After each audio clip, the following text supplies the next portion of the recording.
ang mahalaga lang naman, Ina Michael, ay may pag-usapan na ito, mailagay sa consciousness ng Pilipino na baka kasi ito trial run. Okay. Ibig sabihin, practice ito para sa future, lalo na palapit ang eleksyon, no?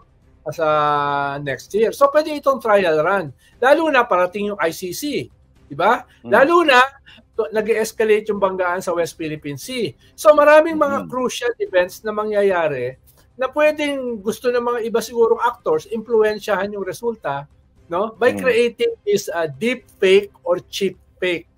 Pwedeng itong cheap fake ay preparasyon papunta dun sa mga mas sophisticated na deep fake, no? Pwedeng trial lang ito no? Kaya maganda rin mapag-usapan na sa Senado at sa Kongreso, no?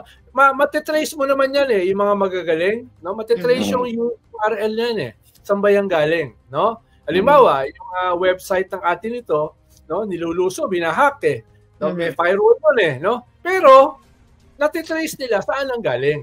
Dahil may mga signatures yan Merong mga ebidensya na makikita mo. Yan dyan din sa mga deepfake, no? Yung mga magagaling diyan, mga IT expert natin, yung mga nerds, no, katulad ni Michael, no, ay madidiscover kung saan ba lang galing yan? Matitrace nila. Ako, wala akong alam dyan Wala akong alam dyan. Pero alam ko yung mga kaya yung gawin, no? Kaya maganda na ma-investigate din, no?